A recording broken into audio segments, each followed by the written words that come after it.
Mintzberg model on managerial roles are grouped into three main areas: interpersonal, informational, and decisional. Henry Mintzberg studied chief executive officers to come up with this model.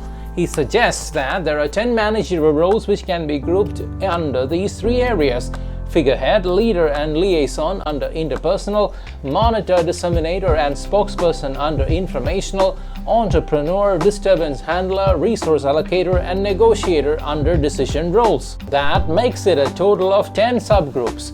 Interpersonal relates to dealing with people. Under that we have figurehead that comes first. As a figurehead, the role calls for performing formal duties of being the point of contact and as a legally approved signing authority. As a leader, the role calls for motivating, training, guiding, and directing subordinates and colleagues. Liaison refers to maintaining channels of communication both within and outside the organization, like a channel or medium. Information role deals with information sourcing and the related audience. Monitor, under that, relates to fetching varied information from the internet, newspaper, reports, network, etc.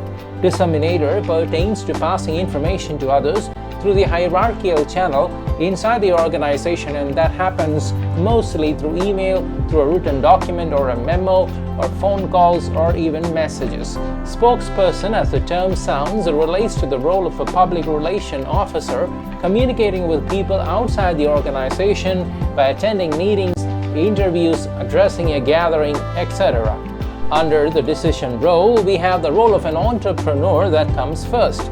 Being accountable, creative, approachable, and taking collective responsibility is what this would refer to. As a disturbance handler, the role calls for effective and unbiased handling of interpersonal conflicts, resolving disputes amicably. As a resource allocator, the managerial role calls for proper resource management and allocation of man, material, money, and machine through proper budget and capacity planning. And finally, as a negotiator, the role represents a team lead being in charge of team members, he or she being accountable for and representing them in team meetings, client